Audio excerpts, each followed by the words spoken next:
লেবাননের বৈরুতে জোড়া বিস্ফোরণে 2 বাংলাদেশি নিহত হয়েছেন। তারা হলেন মেহেদী হাসান ও মিজানুর রহমান।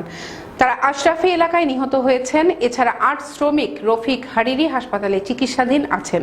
বিস্ফোরণের ঘটনায় বাংলাদেশ নৌবাহিনী 21 সদস্য আহত হয়েছেন বলে জানিয়েছে আইএসপিআর।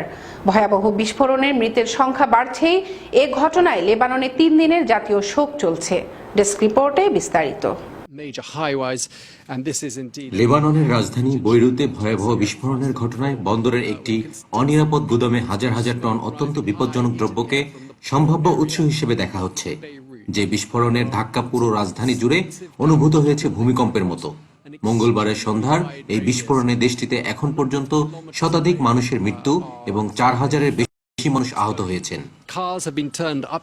কিন্তু দেশটির রাজধানীর গুরুত্বপূর্ণ অংশ প্রধান বন্দরের কাছে কিভাবে এই বিপজ্জনক দ্রব্য মজুত করা হলো, 6 বছর আগে জব্দ করা হলেও সেগুলো কেন ধ্বংস করা হয়নি, পর্যাপ্ত সুরক্ষা ব্যবস্থা ছাড়াই 40 লাখ মানুষের বৈরুতের কেন্দ্রে কেন সেগুলো এতদিন থাকলো, এমন নানা প্রশ্ন তুলছেন বিশেষজ্ঞরা।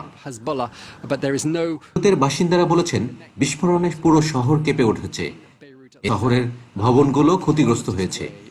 বিস্ফোরণের স্থল থেকে 10 কিলোমিটার দূরে পর্যন্ত ভবনের জানালা দরজা উড়ে গেছে।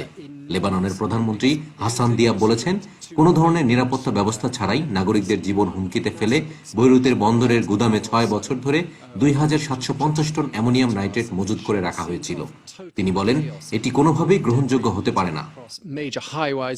বৈরুতে শক্তিশালী জোড়া বিস্ফোরণের ঘটনাকে ভয়াবহ বোমা হামলা বলে দাবি করেছেন প্রেসিডেন্ট ডোনাল্ড ট্রাম্প।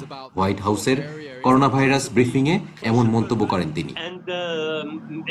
শক্তিশালী বিস্ফোরণে 2 বাংলাদেশি নিহত এবং বাংলাদেশ নৌবাহিনী 21 সদস্য আহত হয়েছেন।